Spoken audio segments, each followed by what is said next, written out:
Good evening, everybody. Thanks you, Mo. That was different. Good evening, everyone. And good to see so many names. There's 130 or so staff members logged in. And I want to welcome you all to our conversation this evening. As you all know, last year, we did a town hall when we were in the midst of this pandemic, just to do our best to answer questions from staff relative to our return to school and our opening. I want us to do that again.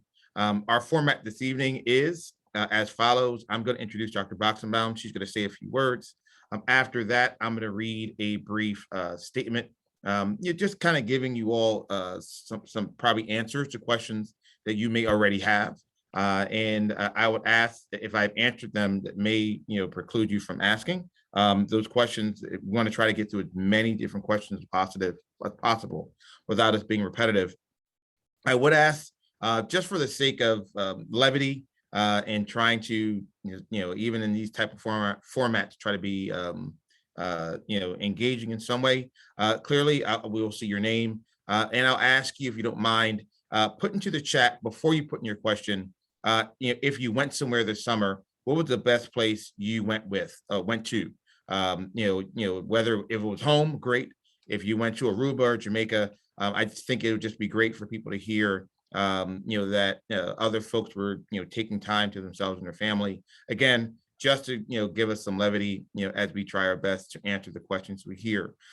Before we begin this evening, I want to introduce this wonderful lady in my screen. As I'm looking at it, to my left, you might be to my right. I don't know, probably in Zoom world how that looks. I am proud to introduce to you all Dr. Kim Boxenbaum.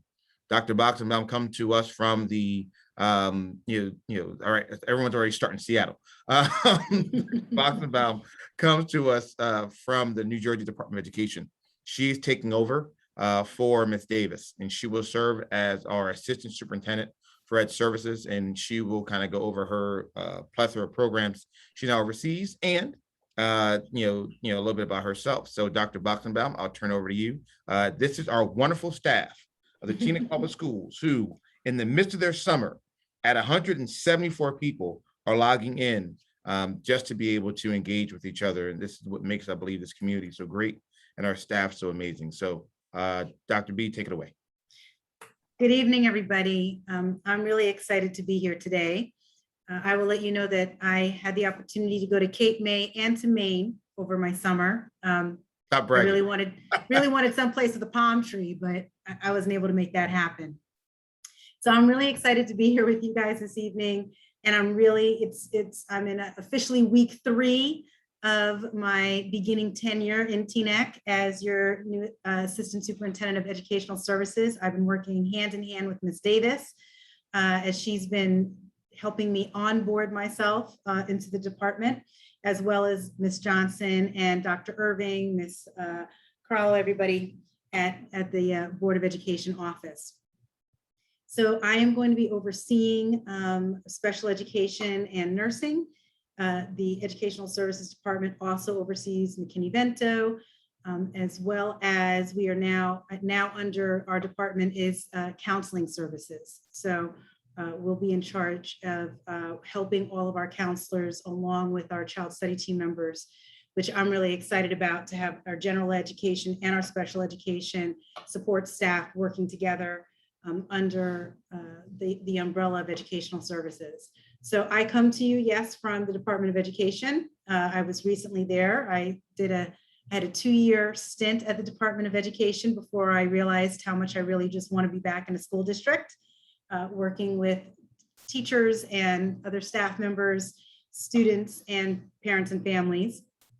Prior to being at the Department of Education, when I was at the Department of Education, I was the Director for Special Education for the state within the Division of Student Services. Prior to that, I worked in Ridgewood, New Jersey, so just a few towns over in Bergen County, as the Director of Special Programs there. And while there, I was overseeing anything that the superintendent considered special. So that wasn't just special education, but ELL and McKinney-Vento and all of those other types of services as well. So And prior to that, I was in Livingston. And I could go on. I've been in education for about 25 years. People were counting today how long they'd been in education. So I took the time to count up. So 25 years for me this year.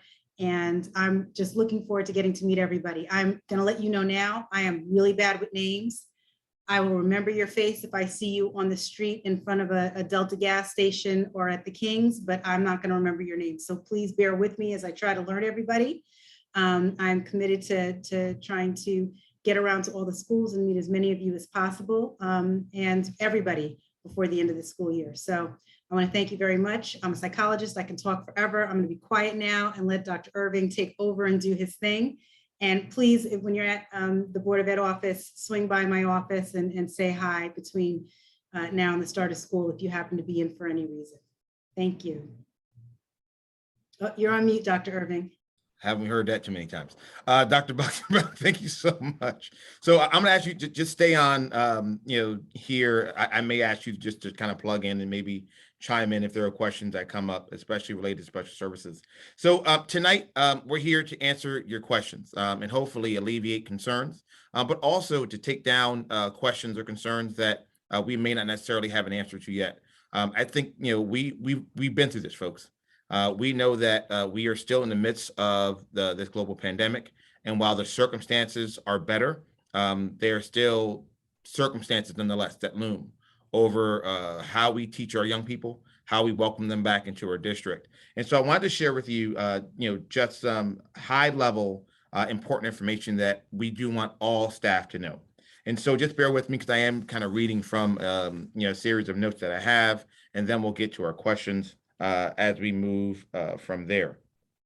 First and foremost, I want to be clear that as we begin the 2021-2022 school year, we are opening in-person full day for 5 days.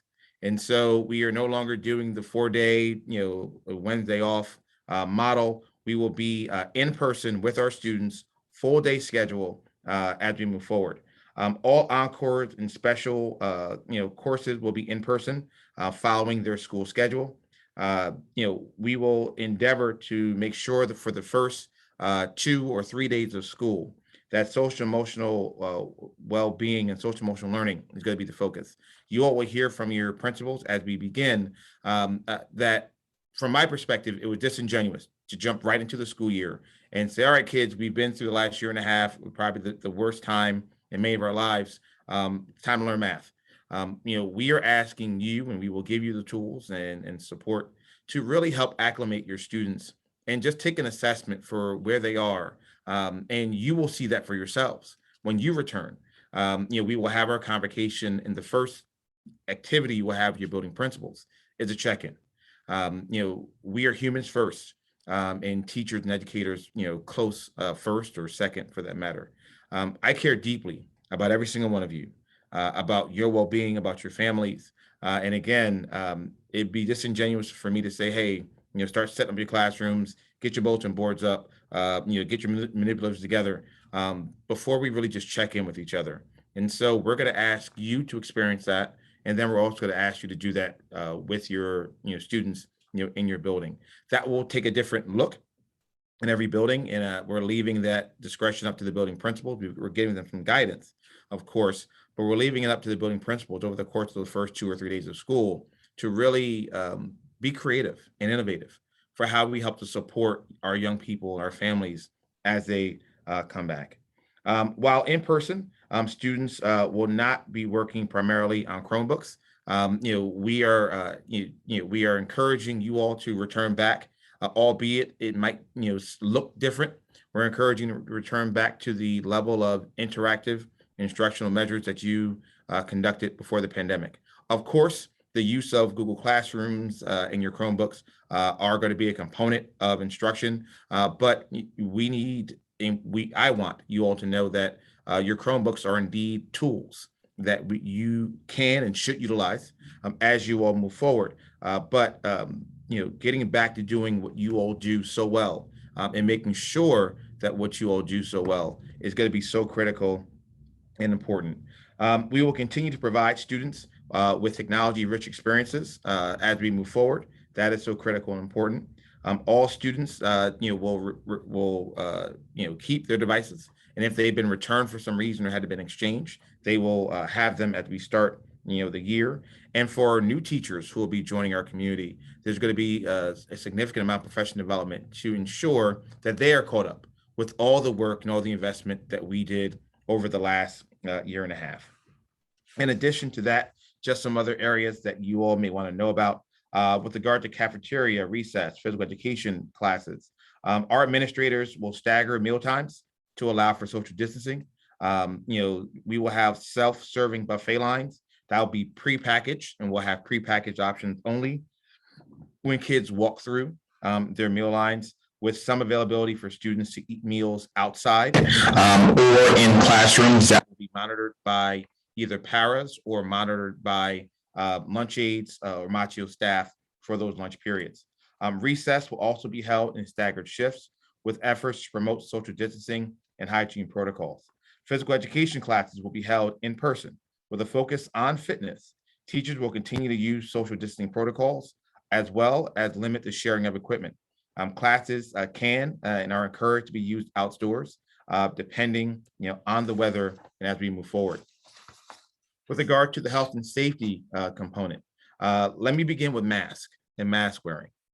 Pursuant to the CDC and the Department of Education guidelines, all staff, students, and visitors will be required to wear masks when we begin our school year while they are in our school buildings. Masks and our barriers, I want to be clear, do not preclude the contraction of COVID-19, but what you will hear me talk about today are about layers of protection. Vaccines are one layer. We've now seen that the vaccines are not foolproof. You can be vaccinated and have a breakthrough infection. But we also know, given the guidance we received and what we're seeing from the research, that vaccines plus masks plus distance plus hand washing plus hand sanitizing, the more barriers that we can create to help mitigate this virus, the better. And we are committed to make that happen. With regard to social distancing, the constraints of a given classroom will determine the distance and space. We will endeavor in every classroom to hopefully adhere to the 6 feet guidance. If not, we will operate, because Teaneck is in the moderate level with regard to the health matrix, to have 3 feet of social distance as we move forward. And again, we will endeavor to have that distance where possible as best as we can. For those who are vaccinated, I want to thank you all for getting yourselves vaccinated and going through the process. And so it is important for us to acknowledge, though, that there are those, for a myriad of reasons, who have chosen not to be vaccinated.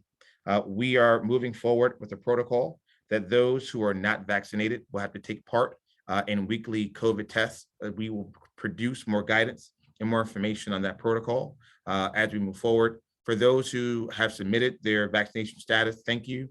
For those who have not yet, if you've received the email, we're asking you to please just let us know just what your status is. Again, that information is confidential. It is covered by HIPAA. It is only going to be examined or explored with our healthcare professionals and our staff in our human resource area.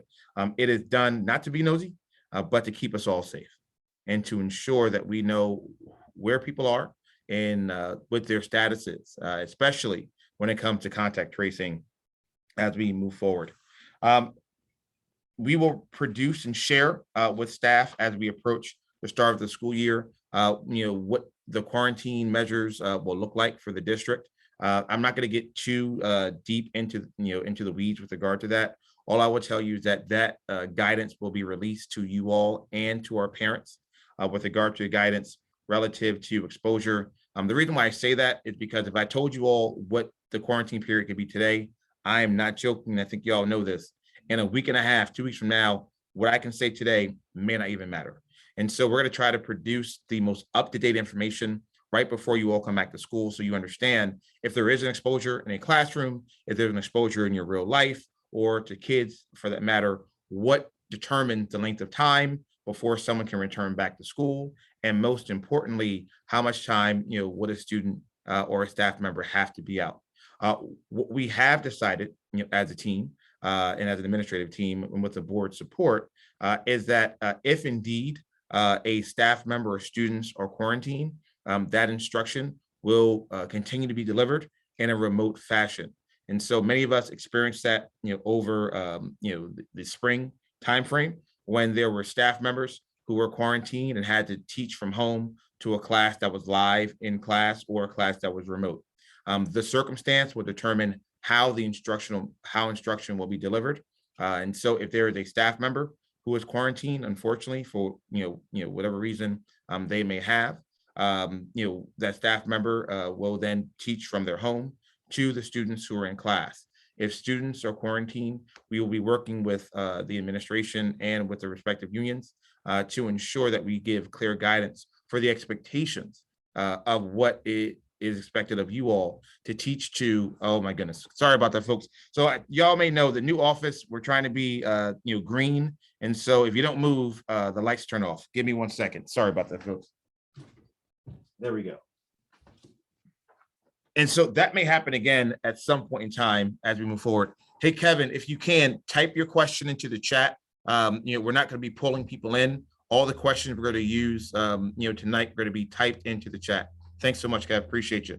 And so we'll talk more about that. With regard to community notifications, full contact tracing investigations may take anywhere between a few hours or a few days, depending on the circumstances and how vast those circumstances will be. I want to be clear that direct contacts of anyone who has been in contact with someone who has had a positive case of COVID, or if someone is positive with COVID, direct contacts will be notified immediately as they are identified in the contact tracing process. Confidential health information will never be shared, and site-based notifications will only go out to the general community, or the school, we should say, on a weekly basis upon full completion of the contact tracing and upon approval of the Teaneck Health Department. And if there are questions related to that, I can get more into that. With regard to what are we doing on the administrative end, to promote a healthy work environment for you and a healthy educational environment for our students, I will continue to meet with the township manager for our weekly Monday briefings. Our township manager is Dean Kaczynski, and also the Teaneck Township Health Manager. Her name is Dr. Gina Miranda Diaz, who is our health officer. In addition to that, there will be weekly operation meetings for our district internal COVID response team. That consists of Mr. Cox, Officer Grundy, our nurse, one of our nurses, and our medical professional who is on staff. Last 2 points, I want to just finish up so we can get to these questions. The district is also looking to collaborate with Holy Name Medical Center to conduct the weekly COVID tests or intermittent COVID tests as need be. I want to give a quick shout out, although I know they're not here. I want to thank Holy Name for their support. They have truly been a partner in expanding the process and protocol by which we get staff vaccinated and get students and staff tested, for that matter. The last piece I want to share is that I got to be honest with you and say that while it is my intention for us to remain open, to remain in person, for the foreseeable future, I also have to be honest with you and say there may come a day or a time in which we may have to revert back to the various other phases of instruction, whether it's hybrid or full remote. I know no matter what happens, you all be ready, that you will be prepared. We will do our best to inform you in real time, to share with you our expectations, and to support you if indeed that process needs to happen. I don't want it to. I would prefer it not to, but I'd be lying to you if I didn't say it sits in the back of my mind every single day. These are interesting times that we are in. They are better times than what we have encountered, but they are still interesting times nonetheless. And so I want to thank you all for joining us this evening. I want to actually go back and forth. I have some questions that were sent to us by staff who emailed in, and I also know there are some questions that exist in the Q&A. And so I am going to go back and forth as we move forward. I'm going to first start with a series of questions that came in. The first question from one of our staff members emailed, says if vaccines become mandatory for staff, will there be exemptions? And we are following the same guidance and the same protocol that the state of New Jersey has done. While we as a district have not mandated vaccines, we have encouraged it, and I will continue to encourage vaccines for staff and for students ages 12 and up. But I also have to recognize, for a myriad of reasons, people have decided or may determine for their health and safety that getting the vaccine is not something that is for them. And I think we have to respect that at this point in time. And so, as I said before, those unvaccinated individuals will have to go through weekly COVID tests. And again, we will at a later point in time share with you the protocol for accompanying that. There were questions around where students will be eating, who will be watching the students, and will lunch aides be a part of that? I think I answered that again one more time.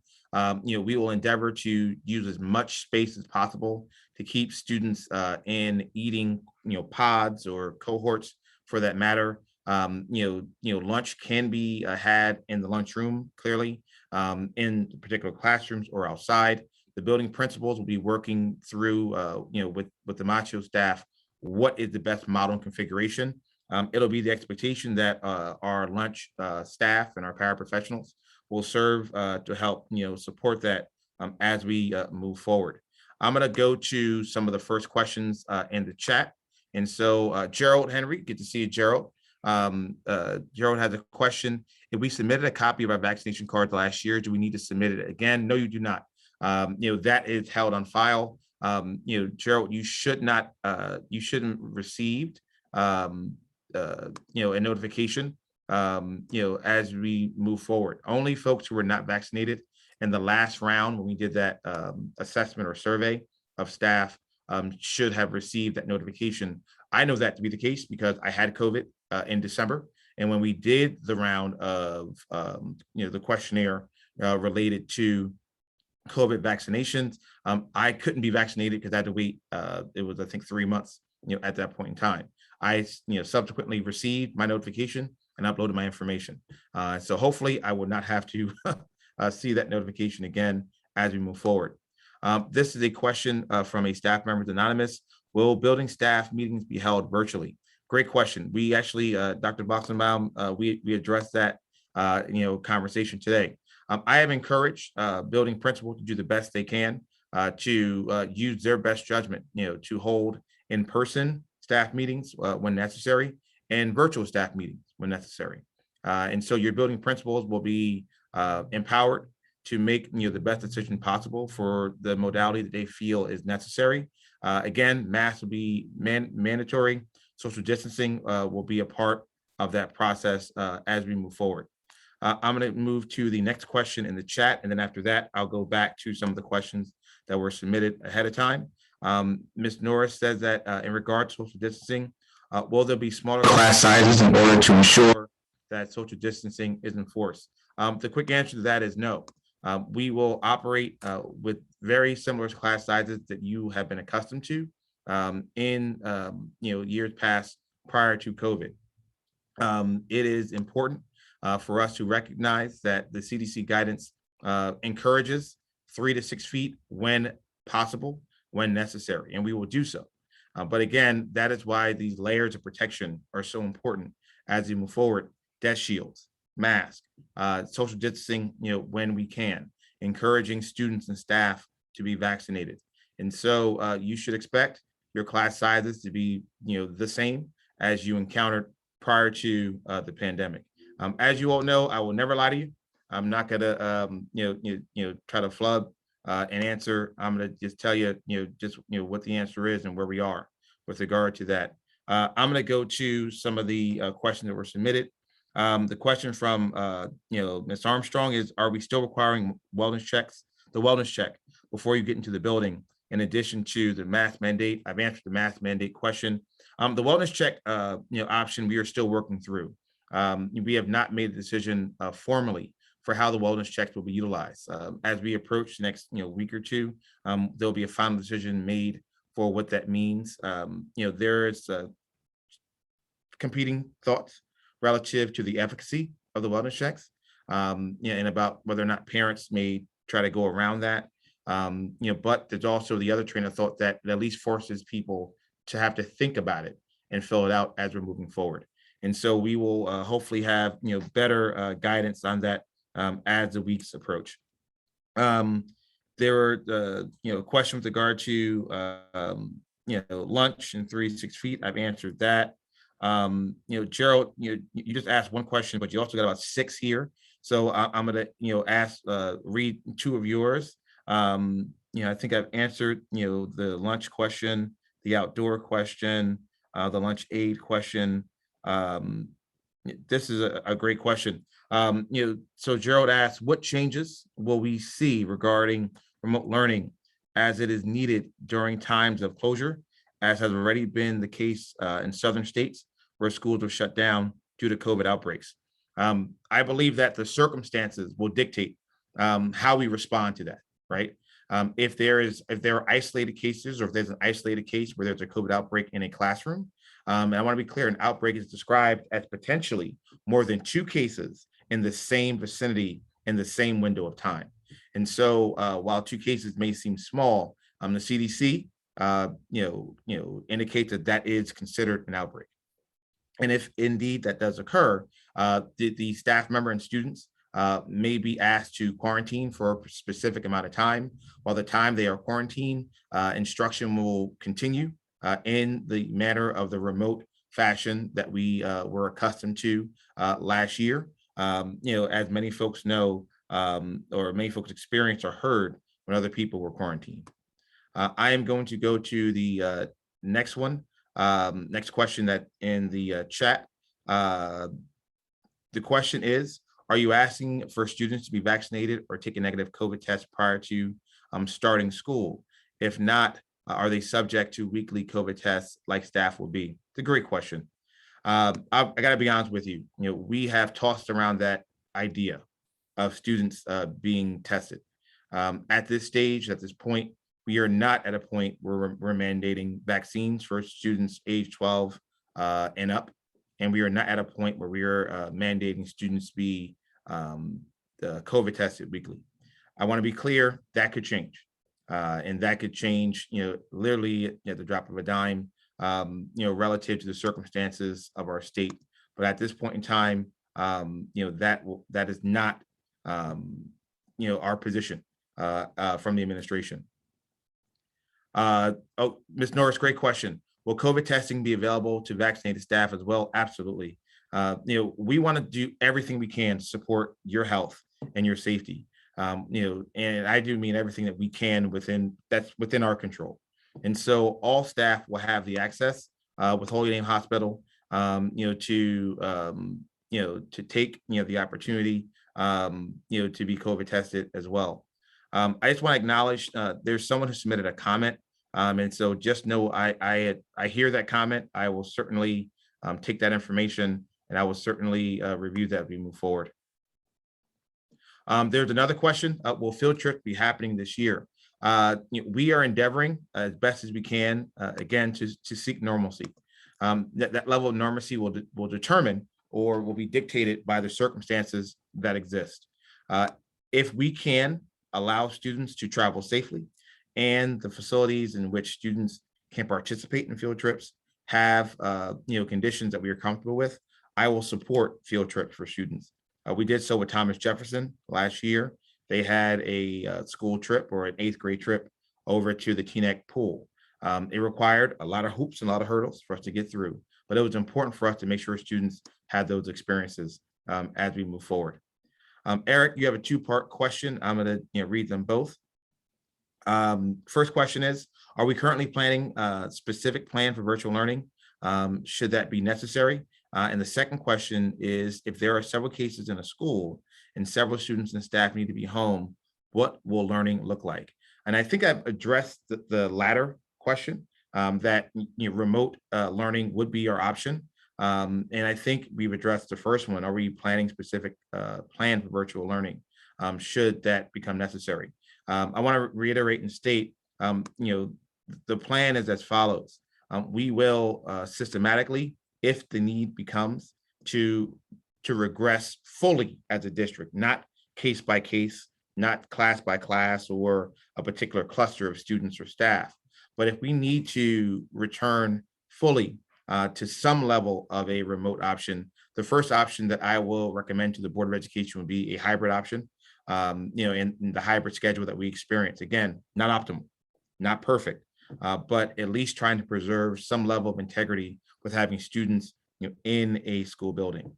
If indeed that is not acceptable or not possible, then the remote learning option that we experienced in the beginning of last academic year will become the modality of instruction as we move forward. Someone asked the question, will class size remain the same? I think I answered that. The answer is yes. Dennis, Klein has asked, if students resist returning, face to face, will they learn remotely and receive support? Dennis, great question. Dr. Boxenbaum, I'm going to put that over to you because you've been great today at answering that question around the conditions related to the governor's mandate and what circumstances will precipitate a student to learn remotely and what our responsibility would be. Do you mind taking that? Not at all. I will do my best.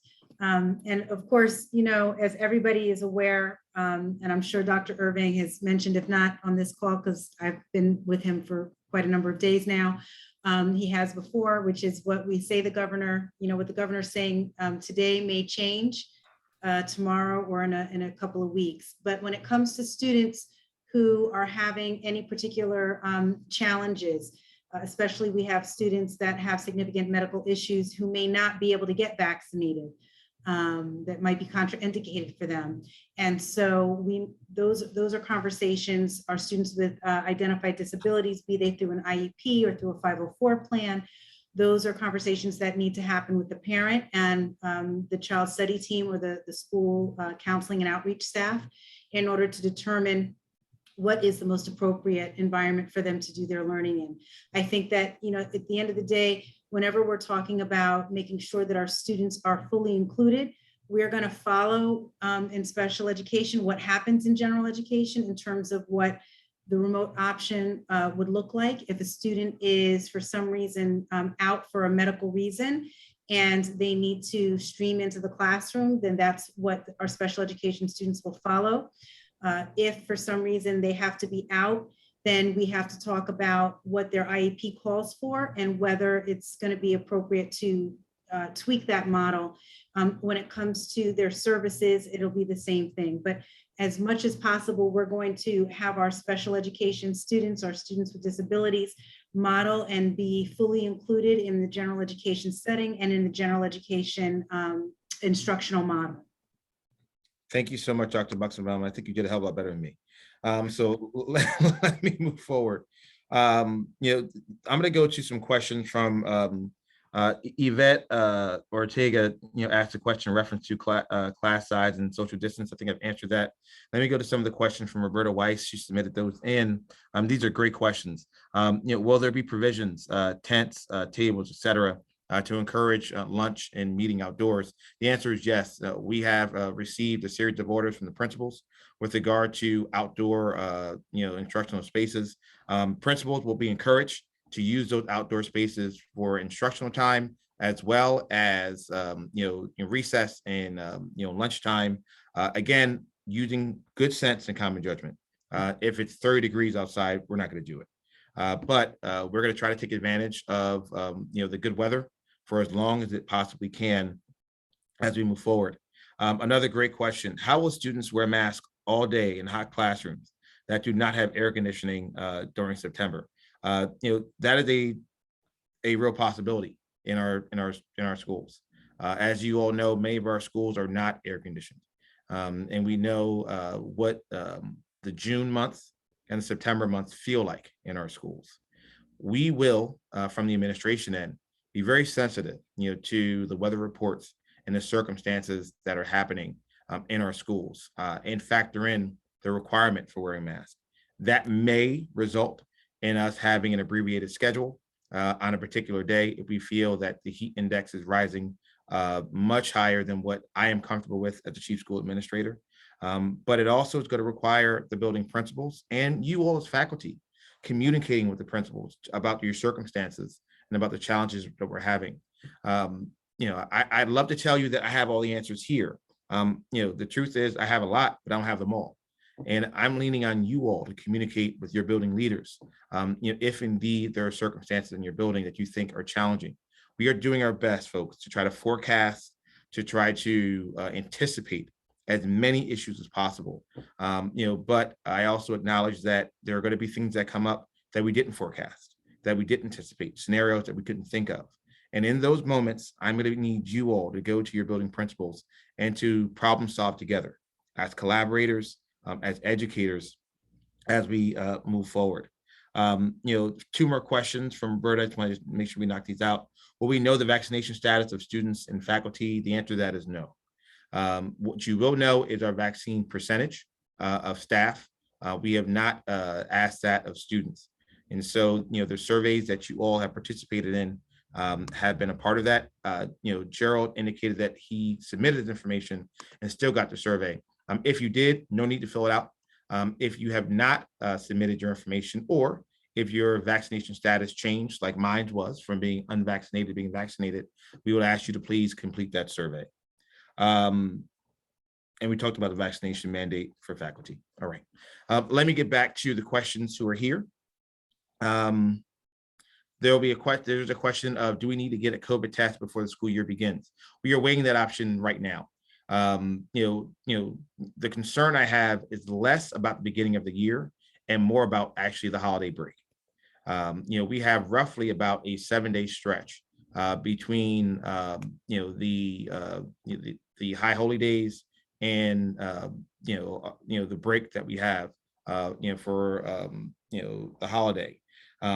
We are as an administrative team contemplating, do we require staff to be tested as they return back? I say that because I have to accept the fact that this might be the last vacation or the last time away that some people may have with their families before we actually fully start the school year. I'm not going to ask people to not do that, but I also have to think about the impact that may have on our buildings, over the course of September as we begin. More information will be forthcoming as we make a decision ultimately for how that will move forward. Amy has a great question. Will parents be allowed in buildings? Parents will be allowed in buildings, but by appointment only, and they must follow our health and safety measures as well, social distancing and masks being worn as we move forward. Meg has a question. Will students in grade 7, 8 switch classes in middle school? The answer to that is yes. Our students will, maintain the schedule. Our middle school students and high school students will maintain the rotating schedule that they have experienced and that we have been accustomed to.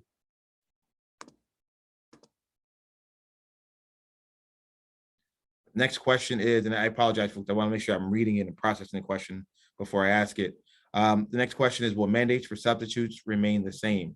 That is an emphatic yes. All substitutes in the district will have to be vaccinated, no matter what their status is. Our substitutes, I believe, are in a different category than many of you. You all are showing up to work every single day and have inherent invested interest in making sure that we engage in behavior that keeps us all safe.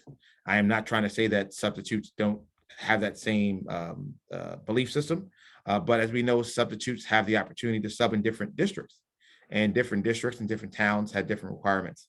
The requirements for subs in Teaneck will be they must be vaccinated fully vaccinated in order to substitute in our district. There's a question with regard to, here we go again, can September 1st through 3rd handle with care training be virtual? That is a great question that I'm going to ask Dr. Boxenbaum not to answer today, but just to take note of, and for us to get back to the staff with a recommendation. Again, we haven't thought about that, and I want to thank whoever is sharing that question. And so, Dr. Boxenbaum, the question is, can September 1st to 3rd handle with care training be virtual? I'm going to move to the next question. I think it's Todd Murphy, because I see TS Murphy. So Todd, if it's you, good to see you. Actually, it's an art question. So Todd, it's clearly you. Any thoughts about how performing our classes activities will proceed, dance, theater, and music? I think the arts are going to have the various different art disciplines will be approached differently depending on the course. Theater, dance, by and large, I believe can be done in socially distant ways, in our buildings. We will work with our music teachers to provide opportunities and spaces if they want to engage in classrooms, that are, outdoors and outside. We will be producing more guidance, for the arts teachers as we move forward on some of the best practices that we have experienced and seen and heard from other districts and what the state is advising us as well. Ms. Williams, are students able to share tangible books, library resources, and use communal classroom library? And are teachers permitted to use paper resources and activities? The quick answer is yes. Teachers are permitted to use paper resources and activities. And here's the reason why. This is a more practical component. The CEC indicates that if there's been exposure, that mitigates students being in a space together, or staff being in a space with someone for more than 15 minutes. Chances are, if you're in a classroom and you are conducting a lesson, as we all know, that's going to be more than 15 minutes. And so, the use of manipulatives or, materials is less a concern. The greater concern is always about time and proximity of folks being in that space. And chances are, if there's an exposure, it is less to do with materials per se, and more to do with the time that we've spent in the space of someone. If you can help mitigate it and not do so, surely, again, layers of protection. It certainly doesn't hurt, but we are going to encourage you all to use your judgment as we're moving forward. Denise has a question. Will classroom libraries be open to students? And if so, how do we sanitize books as students share them? Same with manipulatives and other supplies. Again, I think we just addressed that. Our cleaning protocol will remain the same. As you all know, we have these disinfectant guns that I know many of you do not like relative to the smell, but they are effective and they work. And we will be, sanitizing multiple spaces, as we move forward, as we continue to move forward, with our process in cleaning. This is a long question. I just want to make sure I read it first. So I think we've answered this. Dr. Boxenbaum, I'll maybe ask you to take another stab at it because you just answered it. And if it comes up again, I'll just refer to Dr. Boxenbaum's statement. Question is, will remote learning be provided for an absent student? And I think this is a different question. And I think there's a caveat about absent students, regardless of their reasons for absence. It's a great question. Or just for quarantine students for COVID. Does that include specials and special services that students receive? Great question, anonymous person. Thank you. This is actually a variant to that. Dr. Boxenbaum? So when it comes to absences, if a student is absent because they have a doctor's appointment, because a family function, no, those students, we're not going to be moving into a remote option for them. That would be an absence like it would be, anytime during the school year pre-COVID. If they are absent because they are quarantined or, are sick for any reason related to the COVID, then yes, we're going to look at what that remote option needs to be. Governor Murphy has said that we need to make those remote, and NJD, we have said we need to make those remote options available, and we're going to do that.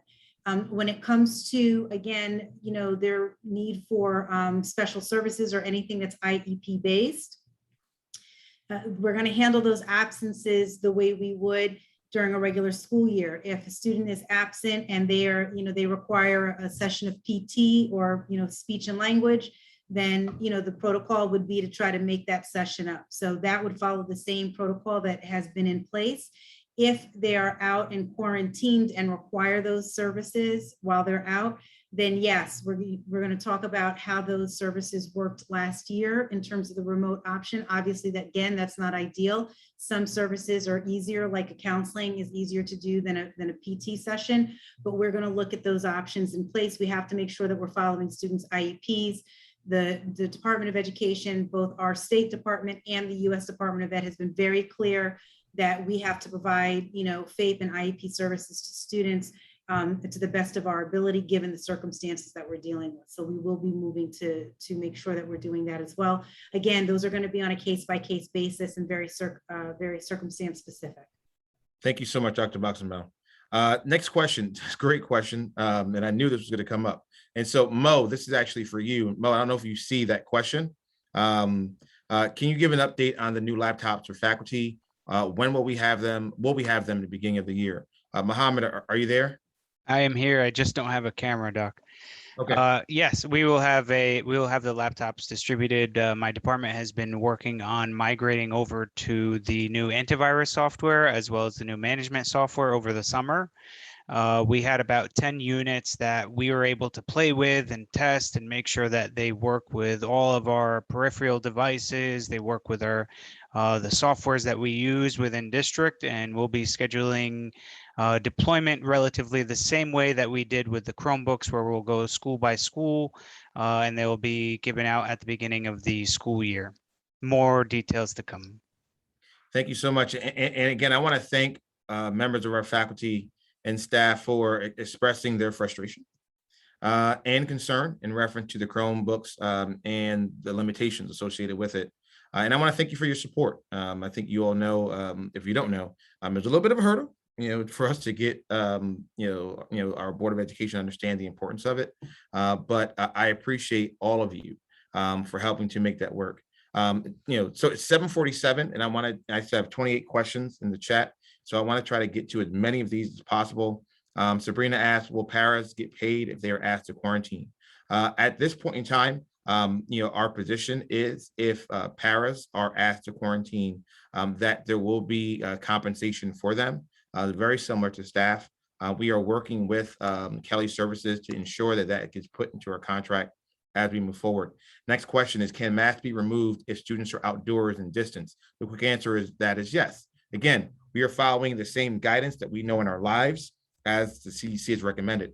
If you are outdoors and socially distanced, masks can indeed be removed. That would be the only venue, with the exception of our meal time, in which masks can be removed. The question is, will back to school night and parent conferences be virtual like last year? At this point in time, the plan is for back to school night and parent conferences to be held in person. And your principals will have more information on that. Next question, if the governor changes, it's person of the law, but guidance, and gives parents the options of virtual learning, will we have to teach both virtual students and in-person students at the same time? Will specific teacher be assigned to virtual students and a teacher, for in-person students? In a perfect world, I would love the latter. I truly would. I would love for us to try to aggregate students in a place, in a space where we could connect, our virtual students, with a virtual teacher, and the in-person students would be with a in-person teacher. I do not believe that, at this stage that is possible. But we also have not been given the charge by the governor to do so. And so we conducted a survey from parents in reference to, parents who wanted to be remote and in person, and close to 80% of our parents, want in-person instruction. And so that's why we have not begun to go down that route. I would hope that the governor, doesn't change his mind, but he can. And if he does, as we have done before, we will pivot, and we will do so together. Will students be asked to quarantine or get a negative or get a COVID test due to travel either domestically or internationally? We're going to follow the guidance relative to the travel guidance at that point in time. The circumstances will depend on whether or not the students are vaccinated, whether or not their families are vaccinated, and the countries in which they travel to. And so that is going to be a circumstance situation as we move forward. Lara, good to see you. Pre-K naps for an hour every day in the classroom. We've heard that they would do so without masks. Will they continue to nap this year? Yes, babies need naps, and we need to make sure they have naps. And yes, so we that will be the only time for the pre-K students that masks will be removed upon the children waking up. Our teachers will instruct them to put their mask back on. Again, folks, I'm sorry if I'm moving through these, but I'm just trying to get to as many questions as possible. How will substitute teachers access school buildings? Are they teacher cards given? Also, is there any paperwork required of us related to COVID before we start the school year? Thank you very much. Substitutes will access the buildings the way they have in years past. They will come into the main office, report to the main office, and head to their designated assignment, for the day. There may be, some required paperwork before you return to school, maybe a negative COVID test. At this point in time, the only thing we're asking of staff before we begin the school year for sure is that if you are vaccinated, to share your vaccination status and a copy of your vaccination card moving forward. Next question appears only. So it says it appeared only one emergency day is built into the district calendar. Does that mean that more than one emergency arises, we may be virtual? That is possible. We don't have more than one. I believe that we have 2 days built into the calendar. And that had to happen because we wanted school to end on a Friday and not a Monday. So there are 2 snow days, emergency days. And I think we're right. We're no longer in kind of the snow day mode. But there are 2 days built into that. If we eclipse those 2 days, it is possible that we could, have a virtual option if the state does allow it. Right now, they don't, or at least, they haven't updated their guidance relative to what happens, in those conditions. The question is, will in-person assemblies, performances, concerts, etc. be allowed from students? And the quick answer to that is, at this time, yes.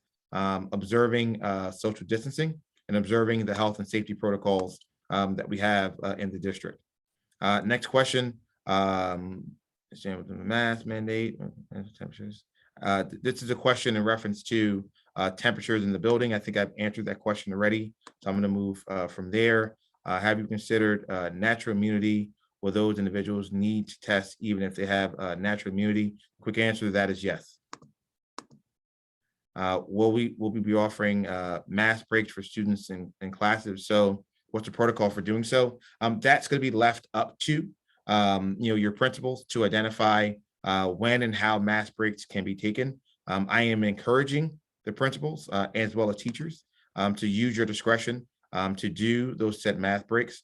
For the elementary and lower middle, it might be slightly easier because the students are normally with you, for the bulk of the day. So taking the kids outside, taking a break, or maybe even moving into the gymnasium to have them, distance and take off their mask is possible. But again, those questions are going to be handled at the building level.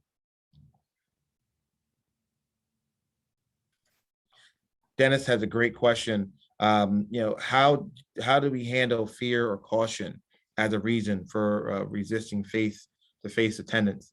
Dennis, it's a great question. The best we can do is provide information and do what I'm doing here. I'm meeting with faculty tonight. I'm meeting with parents tomorrow, students on Thursday. There'll be a memorandum coming out to all parents and staff and students on Friday. There'll be a PowerPoint presentation about our COVID and return to school opening protocols next week. There'll be a question and answer and frequently asked questions component. The best we can do is provide information. I don't know if I'm going to be able to mitigate the fear and concern people have, because I think for many people the fear and concern they have is legitimate, and I can't challenge that. I just know I have a job to do, which is to open our schools and to ensure that our schools remain open by trying to provide the most safe environment possible. Dr. Bosman, you want to share something? Yep, I just wanted to jump in on that real quick. That, I think we were talking about how we help our students and our staff kind of reconnect as they come back into school, and that those conversations, that's probably going to be part of those conversations for all of us to be having. And what does that look like? If there are students that are that are having more significant levels of fear, then that's where we're having conversations with our counselors and our child study team folks to see if there's something else going on that we need to address. So I just want to put that out there that, you know, there's going to be a certain amount of fear that I think is going to be natural for everybody. If there's something that's more significant, then that's when, you know, you would talk to your building administrators and the counseling staff in the building, so we could try to figure out how to help address that with the student and the family. Dr. Boxbaum, thank you so much. I just skipped over a few questions because they just were related to back to school night and parent teacher conferences, which I said will be in person, but math and scheduled. You know, Kelly, good to see you. As a vaccinated person, can still be carriers of the virus. Will weekly COVID tests be available to vaccinated staff? They will be made available. At this point in time, they are not mandated for vaccinated staff. I'm going to move to the next question. This is a long one. Has there been a conversation regarding the evaluations during these times, especially in light of how little control you know, teachers have over student participation virtually? It is incredibly unfair to have our evaluations reflect the lack of virtual student engagement, since there's literally been nothing we can do or control, excuse me, in a virtual participation. And in light of this year and unexpected student staff absences due to quarantine, we cannot be held to the same standards previous, you know, regarding student engagement. I would partially agree, you know, with that statement, you know, but we're going to be in person, and we are going to be counting on you all to do what you do in person as best as you can. We will wait guidance from the DOE for how evaluations will be conducted. As you all know, you know, they have been scrapped 1 year. We just took SGOs next year. I have no clue, you know, for what our evaluation protocol will look like. But I know what will be consistent is what I shared last year and the year before, is that, you know, we will evaluate, you know, a lesson, you know, through a lens of civility, human decency, and support for our teachers and our students. And I think the level of compassion is important as we move forward. This is a question about lunchtime. I think I've addressed that. Will preschool children be taking naps? I think I addressed that, and you know, wearing a mask.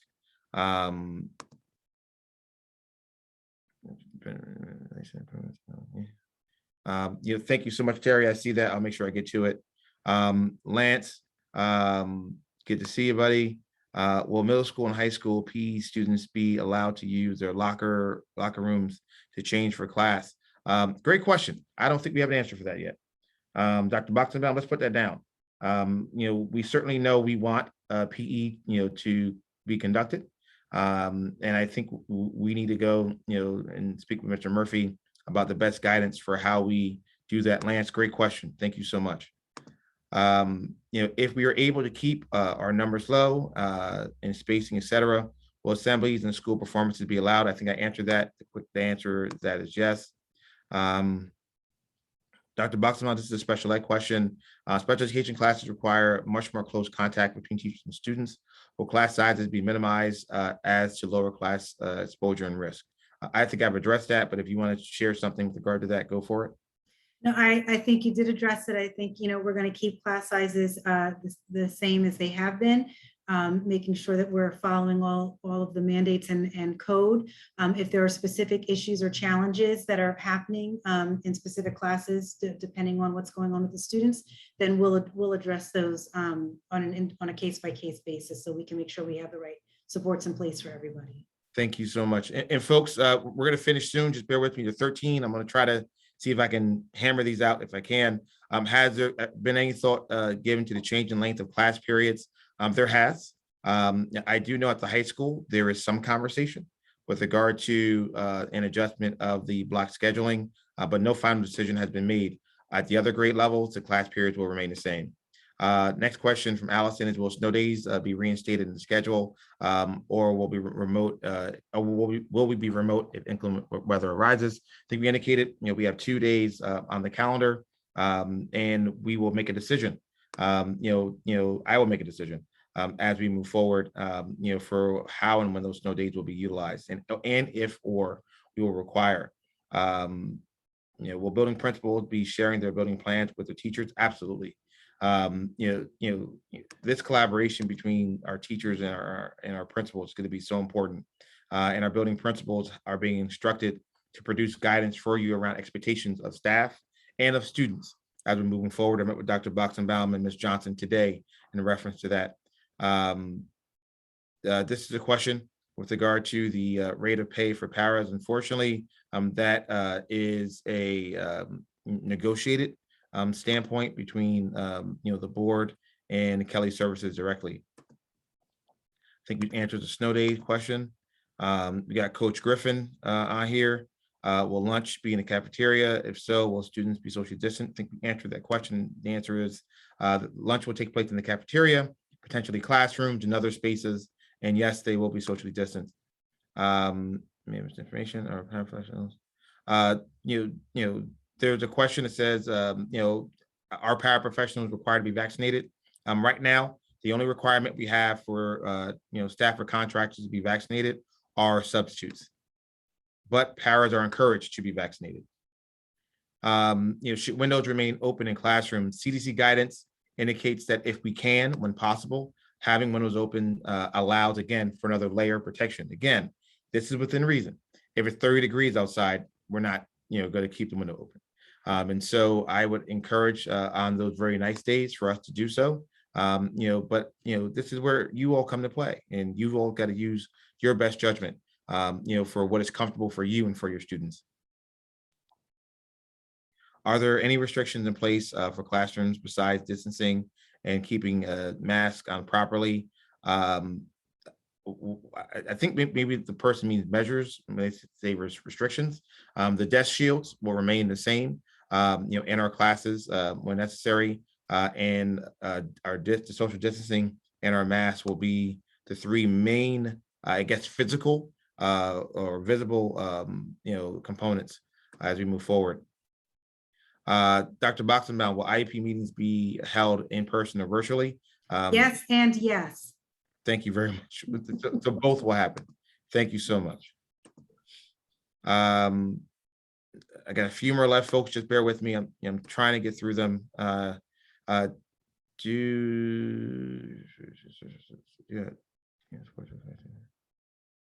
question is, do we have support services for faculty who are nervous about returning to work? I want to be clear. I am sure that there is staff who are absolutely concerned about returning to work. We offer a series of mental health services in district. I would encourage you, if you want access to that, to please reach out to your building principal or to Ms. Golden Cooper, who is our director of counseling, who can connect you, with that. But I also would encourage you to speak with your building principal about your concerns and be transparent about them. And we will do everything we can, to help support you. Again, it's within reason. No one is perfect, and we are going to try our best to make sure that you're comfortable. I think a question, will discipline problems be treated the same? And this is, I guess, via Dean. This might be a high school question. The quick answer to that is yes. Last question: if student refuses to wear a mask properly, what is the protocol? That's a great question. I am asking our principals and our teachers, to use the mask requirement, no different than we would require students to engage in positive behavior, when they're in the classroom, or to act appropriately, when they're in the lunchroom. And so that is a manner of progressive discipline, through a conversation, of course, through some level of communication to the parent, and if necessary, if we need to quarantine a student because of health and safety, that is the last ditch resort, if indeed a student is unable to follow, those directions. Folks, I'm trying to finish up and you folks are throwing questions in there. So I feel bad, so I got to answer them. All right. What will busing look like? Staggered seating or not? And will cleaning take place in between school routes? Yes, to the last question. The seating will be staggered. The assigned seating will remain the same as we had last year. Rita, thank you so much. You're a sweetheart. Appreciate the comment.